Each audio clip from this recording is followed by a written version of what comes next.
On a seemingly ordinary summer night, a young Indonesian couple, both 16, was planning their future together, hoping to marry after graduation. But their lives were cut tragically short. Just a few days later, something even more chilling happened. The victim spoke. Years down the line, conflicting testimonies surfaced, leaving everyone asking, what really happened that fateful night? Cirebon is a port city located 297 kilometers east of Indonesia's capital, Jakarta. It was here in this small town that Vina Dewi Arsita was born on January 1st, 2000. At just 16 years old, Vina had dreams of becoming a model, a future that seemed well within reach. She had the looks, had won some awards, and was filled with hope. She had a boyfriend named Rizky Rudiana. Though both still in school, they had met each other's families and gained approval to marry after graduation. August 27, 2016, was just another Saturday night. Rizky, like usual, was giving Vina a ride on his motorcycle, with her friends trailing behind. They were out cruising when, suddenly, near a school, a gang of bikers began throwing rocks at them. Motorcycle gangs are common in Indonesia, often composed of young men and women from the same region. These groups are usually formed out of a desire for belonging and camaraderie. While some of them stick to street racing, others veer into more violent and illegal activities, frequently clashing with rival gangs. The streets of Indonesia often echo with the chaos these gangs bring, making headlines regularly for their violent clashes. Rizky, Vina, and their friends were suddenly attacked by a motorcycle gang, forcing them to accelerate in an attempt to escape. But the attackers only became more aggressive, not just throwing stones but also pursuing them on their bikes. Before long, the couple's motorcycle was surrounded, and the gang began kicking at their vehicle. As expected, the bike lost balance and both Rizky and Vina were thrown off. What followed was even more brutal. The gang mercilessly beat the couple with wooden sticks until they could no longer resist, then dragged them into an isolated alleyway. Rizky, in a desperate attempt to save his girlfriend, tried to get up, but he was overwhelmed by the gang, who beat him to death with their weapons. Vina, who had already lost consciousness, was blindfolded and placed beside Rizky's lifeless body. The group then took turns assaulting her. After their heinous act, they continued to strike her with sticks until she stopped moving. Once satisfied, they tossed both bodies back at the scene of the crash. The next morning, a man passing by on his motorcycle noticed the bodies of a young man and woman lying by the road. They were covered in injuries, and from a distance, he couldn't tell if they were still alive. Immediately, he called the police. When the authorities arrived and confirmed their identities, they discovered that 16-year-old Rizky had been dead for several hours, while Vina was barely clinging to life. Sadly, she passed away the next day. Shockingly, after the police investigated the scene, they classified the incident as a mere traffic accident. But Vina's father knew something was wrong. If it had truly been a severe accident, he reasoned, there should have been more damage to the motorcycle. Yet, apart from a few scratches, it was mostly intact. Even Vina's phone had survived without a single crack, hardly the aftermath of a major crash. Despite his suspicions, Vina's father ultimately chose not to question the authorities further, as they insisted it was a simple accident. Without any solid evidence to challenge their claims, he decided against requesting a thorough autopsy, and both bodies were buried. Now, you might wonder, what about the friend who was riding with them that night? Why didn't they come forward sooner? In fact, that friend had fled the scene and only testified after the case gained public attention, and it turned out there was more than one witness that night. After Vina's father had buried her body, a satay vendor unexpectedly came forward to the police, claiming he had witnessed the motorcycle chase that night. Not only that, but he knew the whereabouts of the motorcycle gang involved. The police promptly launched an investigation, which led to the swift arrest of 8 suspects: 27-year-old Iko Ramadhani, 21-year-old Rivalda Aditya Wardana, 20-year-old Supriyanto, 21-year-old Sudirman, 23-year-olds Jaya and Hadi Saputra, 24-year-old Eki Sandi, and a 15-year-old named Sakatatal. During their interrogation, the suspects revealed that their motorcycle gang had a rivalry with another gang called XTC. Vina, they explained, had been wearing a jacket with the XTC logo, which is why they had targeted her and Rizky. The police also reported that 3 other members of the gang were still on the run. Just when it seemed like the case was progressing smoothly, something truly chilling happened that sent shockwaves throughout the nation. Vina had a friend named Linda who did not attend her funeral. 3 days after the incident, on the night of August 31st, Vina's sister Marliana received an unexpected phone call. It was Linda's sister on the line, telling Marliana that Vina's spirit had possessed Linda and that it wouldn't leave until certain matters were resolved. Alarmed by this, Vina's father and sister rushed to Linda's house. When they arrived, Vina's father immediately recognized the heart-wrenching cries coming from inside the house. It was Vina's voice. As soon as Linda, possessed by Vina, saw her father, she threw her arms around him and uttered something so chilling, it left all of Indonesia in shock and caused a national uproar. Berapa orang yang anuin Dede tuh? 12 orang. Tangan Dede dipukul pakai balok gede. Dipukul tangan Vina patah. Bukan diseret pakai motor, dipukul tangan Vina. Eginya tuh mau nolongin, tapi Eginya juga kena. Itu tuh salah satunya ada yang suka sama Vina. Temen Egi itu salah satunya, namanya Egi. bener kan, jarak hati Egi Pak. Namanya Egi, temennya Egi. Suka sama Vina.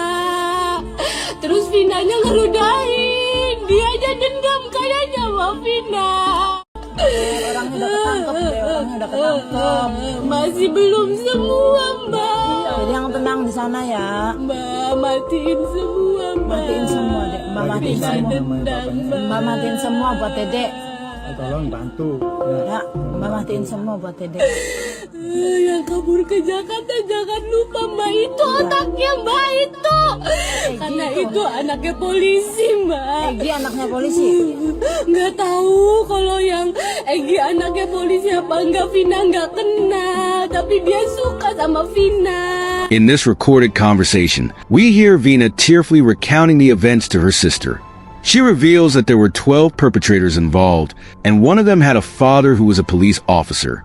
She also mentioned that the mastermind had already fled to the capital, Jakarta. Vina explained that her hands weren't broken in a traffic accident, but from being beaten with a wooden stick. Her boyfriend had tried to help her, but he was beaten to death by the attackers. When her sister told her that some of the culprits had been caught, Vina became emotional, insisting that not all of them had been arrested. The mastermind was still at large. She cried out that the mastermind of the attack was a man named Peggy, who was a close friend of Rizky. Peggy had once confessed his feelings to Vina, but after she rejected him and spit in his face in anger, he became enraged. It seemed that, out of humiliation, Peggy and his motorcycle gang planned to torture and kill Vina in front of Rizky. Vina's sister shared this recording, along with their father's earlier suspicions, with the police. Only then did the authorities begin to take the case seriously. On September 16th, 20 days after the incident, the bodies of Vina and Rizky were exhumed for another autopsy. The report revealed traces of semen in Vina's private areas, along with multiple bruises on both their bodies from the beatings. Rizky had puncture wounds on his back, indicating he had been stabbed with a sharp object. Despite these findings, the police claimed that they were actively gathering evidence and pursuing the remaining suspects, though no further progress was made. In May 2017, 7 of the 8 arrested suspects were sentenced to life imprisonment for murder. The 8th, who was a minor at the time, was sentenced to only 7 years in prison and has since been released. As time passed, the case gradually faded from public memory, while the 3 remaining killers continued to evade capture. 8 years after the incident, on May 8, 2024, a film titled Vina, Before 7 Days was released, recounting the horrific events that Vina and Rizky experienced. The film reignited public interest in the case, sparking widespread debate. Just a week after the film's release, Indonesian police shared information about the 3 remaining fugitives from the case on social media, asking the public to stay vigilant. However, The lack of actual photos of the suspects caused public frustration. 2 weeks after the movie's debut, the police suddenly announced the capture of a 27-year-old man named Peggy Sediuen. Chief Investigator Sullivan declared that this 9th suspect was the final culprit. This announcement confused the public. With Peggy's arrest, that made a total of 9 suspects, but back in the original investigation, the police themselves had stated that there were 11 perpetrators. So, where were the other 2? And just a week prior, the police had released descriptions of 3 fugitives, Andy, Danny, and the mastermind, Peggy alias Perong. How had the list of 3 suddenly been reduced to 1? The public found it hard to believe. Peggy, now in custody, faced multiple charges, with the maximum penalty being life imprisonment or even death. He denied the accusations, claiming he wasn't the mastermind and was merely a scapegoat sacrificed to protect certain involved individuals. He even expressed willingness to sacrifice his life to prove his innocence. His defense attorney, Tony, criticized the police for arresting Peggy without any prior notice and expressed concerns that the authorities might coerce a confession. However, Chief Investigator Sullivan dismissed the claim that the mastermind was the son of a high-ranking official, stating instead that the victim, Rizky, was the one who came from a police family. He condemned the public for fanning the flames of speculation without knowing the full story. Shortly after, the police released a video on social media featuring Rizky's father, dressed in his police uniform, tearfully urging the public to stop reopening old wounds for the victim's family. He pleaded for people to stop making baseless speculations and assured everyone that he was doing everything in his power to investigate his son's case. However, rather than calming the public, the video only fueled more suspicions, with many believing that there were powerful forces behind the case. Some speculated that Rizky's father had been pressured by his superiors to make the video. Even Vina's sister remarked that she hadn't seen Rizky's father since the first trial. With growing distrust in the police, online communities took matters into their own hands, forming independent investigation groups determined to uncover the truth about what really happened. Many believed Peggy was not the true culprit. Their reasoning was based on several factors: Peggy's consistent denial of involvement, and the fact that his characteristics didn't align with the information previously released by the police. First, the age discrepancy. Peggy is currently 27, not 30 as the police had stated. Secondly, Peggy lived in Bandung, not Cirebon, and the drive from Bandung to Cirebon takes at least 2 hours. Furthermore, Sakatatal, the only minor involved in the case, had once mentioned that Peggy had a large earlobe piercing, but this Peggy had no piercings at all. Around this time, another man named Peggy caught the attention of online investigators. He worked as a construction worker and matched the description given by Sakatatal with prominent earlobe piercings. His younger appearance also closely resembled the wanted poster, and his social media activity and photos seemed to align with details of the case. As public pressure continued to mount, this Peggy appeared on an Indonesian talk show to defend himself. On the show, he claimed that he didn't know Vina or Rizky and had nothing to do with their murders.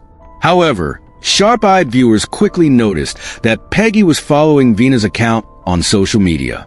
Faced with this, he admitted that he did know of Vina but insisted they had never met in person.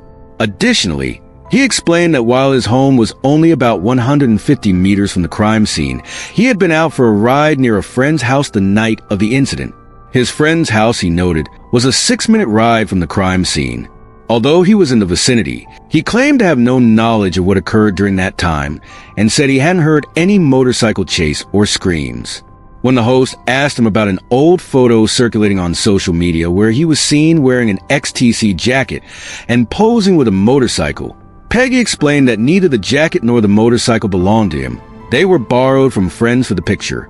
Do you remember, on the day Vina was murdered, she was also wearing an XTC jacket? Peggy maintained that he wasn't part of any motorcycle gang.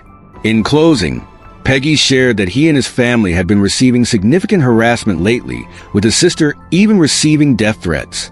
He pleaded with the public to stop harassing him and his family. Despite his attempt to clear his name on the show, most viewers remained unconvinced. Many took to social media, questioning why the Peggy who had been arrested didn't have the same opportunity to publicly prove his innocence. The release of Vina before 7 days reignited public interest in the case, but to this day, many questions remain unanswered. New evidence and witnesses continue to emerge, and the investigation is far from over. For instance, a security guard named Saloto claimed that he saw the victims after they had been beaten. Rizky was already dead, but Vina was still alive and had pleaded for help. He recalled that it was pouring rain that night, and Vina's head was bleeding profusely. However, his statement has been met with skepticism from the public, as he is the only person to claim that it rained that night. Another witness, Prong, who had originally testified in court, recently gave an interview. He was a friend of those initially arrested. During the interview, he recalled that on the night of the incident, he and the others spent the night at the village chief's son's house, meaning that his friends weren't even at the crime scene. During the first trial, he had told the truth, but the police threatened him, forcing him to lie and say he was at home that night and knew nothing. He also revealed that the police had told him the village chief himself denied that they had stayed at his son's house. At the time, Prong was too young and scared to resist, but now, years later, he bravely came forward, tearfully admitting that he remembers clearly. They had all spent the night at the chief's son's house. He blamed himself for his silence, believing it was his fault that his friends ended up in prison. Meanwhile, the families of the convicted still refused to believe their children could have committed such heinous acts, insisting that their confessions were coerced. What adds further confusion is the role of the friend who was supposedly with Rizky and Vina on the night of the incident. So far, 2 different witnesses have come forward, both claiming to have been with the victims that night. One of them, named Riga Akbar, had testified back in 2016, saying that he had been chatting with the victims in a park around 8:15 p.m. and left around 8:45. At the time, Rizky was wearing long sleeves and Vina had on a jacket with the XTC logo. Around 9:15, as they passed by the school where the incident took place, a group of young men talking on the roadside suddenly began throwing rocks at them. They sped off on their motorcycles. Riga managed to escape by turning into an alley, but Vina and Rizky kept riding straight ahead. He claimed he hadn't seen the couple since that night and didn't know what happened after. However, in the recent retrial, Riga admitted that he knew some of the gang members involved, though he insisted they weren't close. The second witness, named Mel, only came forward after the release of Vina before 7 days. During the previously mentioned talk show, he joined via video call and stated that he was the one who had been with Rizky and Vina that night. Not only that, but another person was present as well, Linda, the very same girl who was reportedly possessed by Vina. Mel explained that he had received a call from Rizky earlier that evening, saying he wanted to meet up to discuss something about Peggy. Mel told him to bring Linda along as well. The 4 of them met up around 8 p.m., and while stopping to buy drinks, 3 motorcycles passed by, with the riders shouting at Rizky. Rizky explained that those were members of Peggy's gang. Around 9 p.m., Vina said she wanted to go home, so as they were taking her back, Mel's motorcycle ran out of gas. He tried to get Rizky to stop and wait for them, but it seemed Rizky didn't hear him and rode ahead. Mel then took Linda home by himself before heading back out to find Rizky and Vina. On his way to look for them, Mel spotted a crowd gathered in the alley near the school where the attack later occurred. He asked a nearby street vendor if he wanted to join him in checking out what was happening, but the vendor was too scared. So, Mel went on his own. As he got closer, he saw that Rizky and Vina were being beaten and brutalized by a group of more than 10 people. The attack lasted nearly an hour. Mel wanted to get help, but the area was eerily quiet, with almost no one around. He watched as Rizky and Vina eventually stopped moving. The attackers then lifted their bodies onto motorcycles, covering Vina's face with a jacket and dumped them by the roadside. Mel recalled that he had clearly seen the face of one of the attackers, and it was none other than the minor, Sakatato, who had been the only one of the group not sentenced to life imprisonment. The testimonies of these 2 individuals contradict each other, leaving everyone to wonder, who is telling the truth, or are they both lying? So far, no one has the answer. Reports about the case continue to increase, and since the movie's release, the case's prominence has only grown. Although the case has finally resurfaced in the public eye, the more witnesses that come forward, the harder it becomes to determine the credibility of their statements, with opinions diverging further. In the wake of these events, many parents across Indonesia have become stricter about keeping their children from wandering out late at night, and the police have intensified their crackdown on unruly motorcycle gangs. To this day, aside from those directly involved, no one knows whether this case was simply a gang-related dispute or, as Vina allegedly claimed when possessing Linda, a premeditated murder fueled by rejected love and vengeance. With so many conflicting accounts, what is true and what is false? Who is the real perpetrator? The answers remain elusive. Now, we can only hope for more decisive evidence to emerge. While the police insist that all the culprits have been apprehended, new theories continue to spread and more questionable witnesses keep coming forward. Regardless of the outcome, we hope that the real murderer will face justice and that Vina and Rizky's souls may finally rest in peace.